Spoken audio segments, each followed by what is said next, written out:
Las doncellas del Rin. El anillo de los Nibelungos. Del libro El misterio de las grandes óperas, de Max Heindel. La repetición es la nota clave del cuerpo vital y el extracto de este cuerpo es el alma intelectual, el cual es el pábulo del espíritu de vida, el verdadero principio de Cristo en el hombre. Como quiera que la tarea particular del mundo occidental es el desenvolver este principio de Cristo, el formar al Cristo interno para que pueda trillar a través de la obscuridad material del tiempo actual, la reiteración de ideas es absolutamente esencial. El mundo entero obedece a esta ley inconscientemente. Cuando los periódicos quieren inculcar ciertas ideas en la mente del público, no esperan lograrlo por medio de un solo artículo editorial, sino creando gradualmente el sentimiento deseado en la mente de sus lectores por una insistencia en forma de artículos diarios. La Biblia ha estado enseñándonos el principio del amor durante 2000 años, domingo tras domingo, día tras día, desde centenares de miles de púlpitos. Las guerras no han sido abolidas aún, pero el anhelo general de una paz universal aumenta según pasa el tiempo.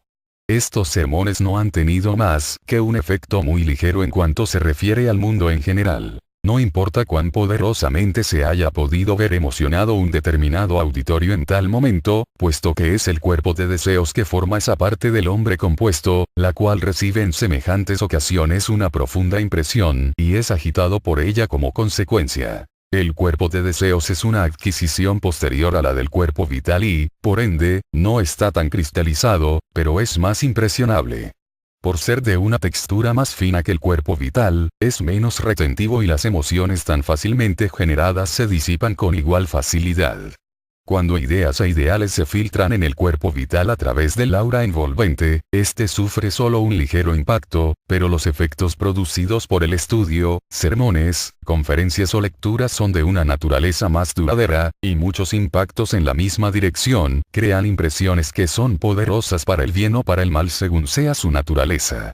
Con el fin de sacar provecho de esta ley de impactos acumulados, vamos a estudiar otro de los grandes mitos del alma, que esclarece el misterio de la vida y del ser desde un punto de vista distinto, para que podamos aprender a dónde vamos, de un modo más completo que hasta ahora. Como ya dijimos antes, todos los mitos son vehículos de verdades espirituales, velados por alegorías, símbolos e imágenes, y por lo tanto capaces de ser comprendidos sin razonar.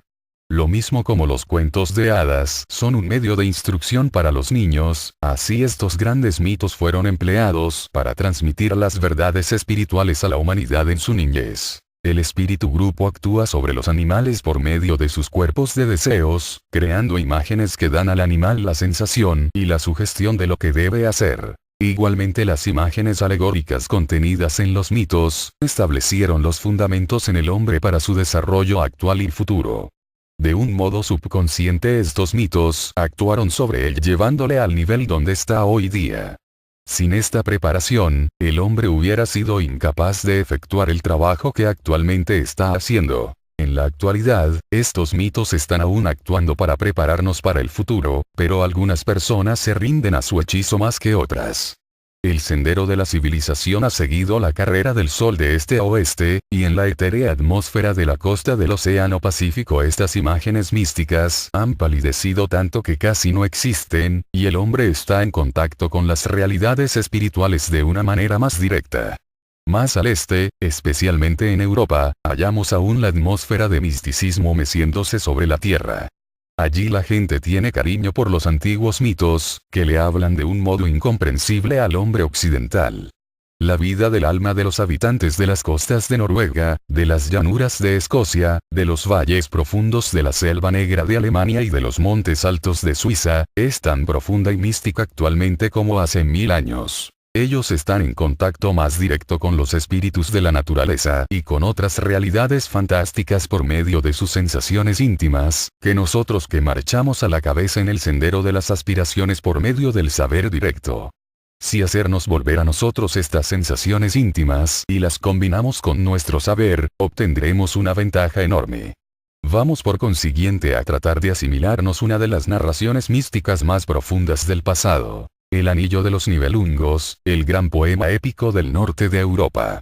Es la historia del hombre desde los tiempos en que vivía en la Atlántida, hasta que este mundo termine con una gran conflagración y se establezca el reino de los cielos, tal como lo anuncia la Biblia. La Biblia nos habla del jardín del Edén donde nuestros primeros padres vivían en íntimo contacto con Dios, puros e inocentes como niños.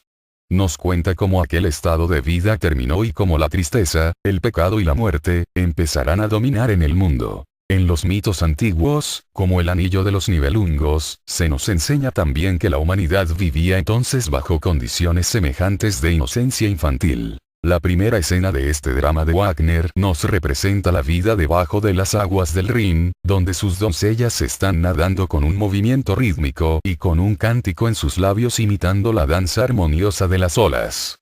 Las aguas están iluminadas por un gran bloque de oro reluciente, y a su alrededor giran las hijas del Rin como los planetas se mueven alrededor del Sol central, porque en esto tenemos la réplica del macrocosmos donde los cuerpos celestes se mueven alrededor del foco de luz central, en una danza circular majestuosa. Las doncellas del Rin representan a la humanidad primitiva durante el tiempo en que vivíamos en el fondo del océano, en la densa y nebulosa atmósfera de los Atlantes.